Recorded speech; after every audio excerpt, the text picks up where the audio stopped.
آج ہم بات کر رہے ہیں قرآن مجید کے چھٹے پارے لا یحب اللہ کی۔ یہ پارا صرف عبادات کی بات نہیں کرتا، بلکہ یہ تو ایک پورا بلو پرنٹ ہے، ایک ایسے معاشرے کا نقشہ جو انصاف، اعتدال اور پاکیزگی کی بنیادوں پر کھڑا ہو۔ تو چلیں ذرا گہرائی میں اترتے ہیں اور دیکھتے ہیں کہ یہ صدیوں پرانے اصول آج ہمارے لیے کیا پیغام رکھتے ہیں۔ اچھا، اس بارے میں ایک بہت ہی دلچسپ سفر ہے۔ یہ سفر شروع ہوتا ہے معاشرے کے بڑے بڑے اصولوں سے، جیسے سماجی انصاف، اور پھر یہ ہمیں لے جاتا ہے انسان کی اپنی ذات کی طرف، اس کی روحانی پاکیزگی تک۔ مطلب یہ ہمیں بتاتا ہے کہ اسلام میں ایک اچھا معاشرہ اور ایک پاکیزہ روح یہ الگ الگ چیزیں نہیں ہیں، بلکہ ایک دوسرے سے گہرائی سے جڑی ہوئی ہیں۔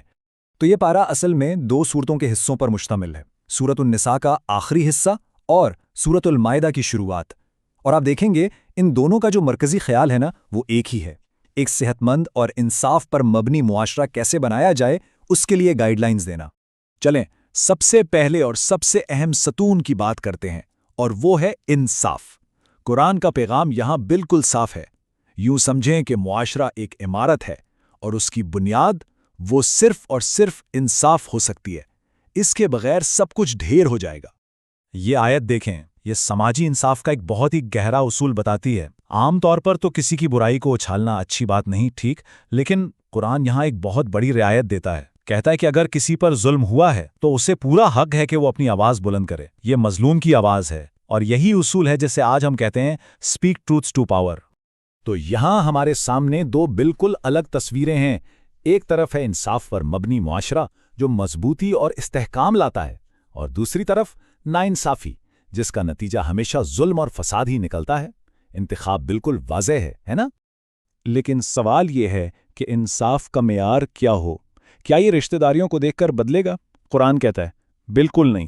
حکم یہ ہے کہ انصاف پر ڈٹ جاؤ، بھلے ہی فیصلہ اپنے خلاف جائے، اپنے والدین کے خلاف جائے یا قریبی رشتہ داروں کے خلاف۔ اور اگر آپ سوچیں تو آج کا جو پورا ماڈرن لیگل سسٹم ہے، اس کی بنیاد بھی تو یہی اصول ہے کہ انصاف ذاتی مفاد سے بالاتر ہوتا ہے۔ اچھا، انصاف کی بنیاد رکھنے کے بعد جو دوسرا اہم اصول ہمارے سامنے آتا ہے وہ ہے اعتدال، یعنی بیلنس۔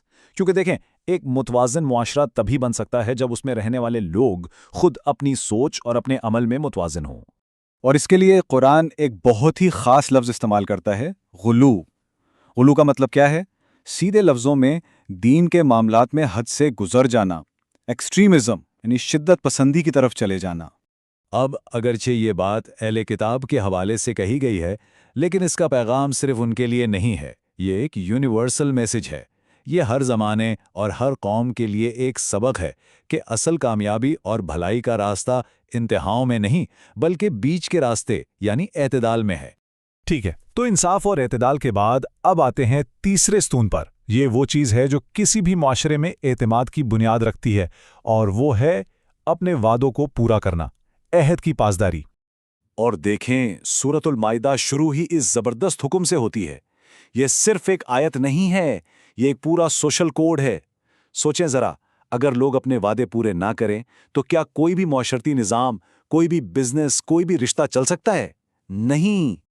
اور یہ وعدے صرف اللہ سے کیے گئے وعدے نہیں ہیں، ان میں دو طرح کے عہد شامل ہیں۔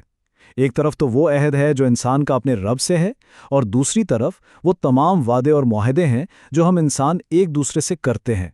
اس میں بڑی بڑی انٹرنیشنل ٹریٹیز سے لے کر کسی دوست سے کیا گیا ایک چھوٹا سا وعدہ بھی شامل ہے۔ ہر بات، ہر قول کی اہمیت ہے۔ اور اب آتے ہیں ہمارے چوتھے اور آخری ستون پر، طہارت یعنی پاکیزگی۔ یہاں پر فوکس معاشرے سے ہٹ کر فرد کی ذات پر آ جاتا ہے۔ یہ وہ اصول ہے جو ہمارے ظاہر کو ہمارے باطن سے جوڑتا ہے۔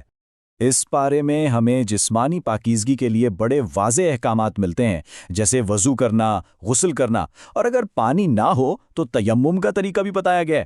یہ وہ اعمال ہیں جو ایک مسلمان کو عبادت کے لیے جسمانی طور پر تیار کرتے ہیں۔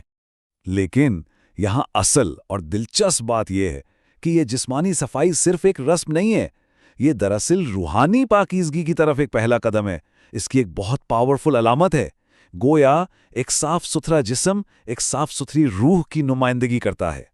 تو ان سب کو ایک ساتھ ملا کر دیکھیں، انصاف، اعتدال، وعدوں کا پورا کرنا اور پاکیزگی، یہ چاروں ستون مل کر ایک مکمل بلو پرنٹ بناتے ہیں، ایک ایسے مضبوط اور نیک معاشرے کا بلو پرنٹ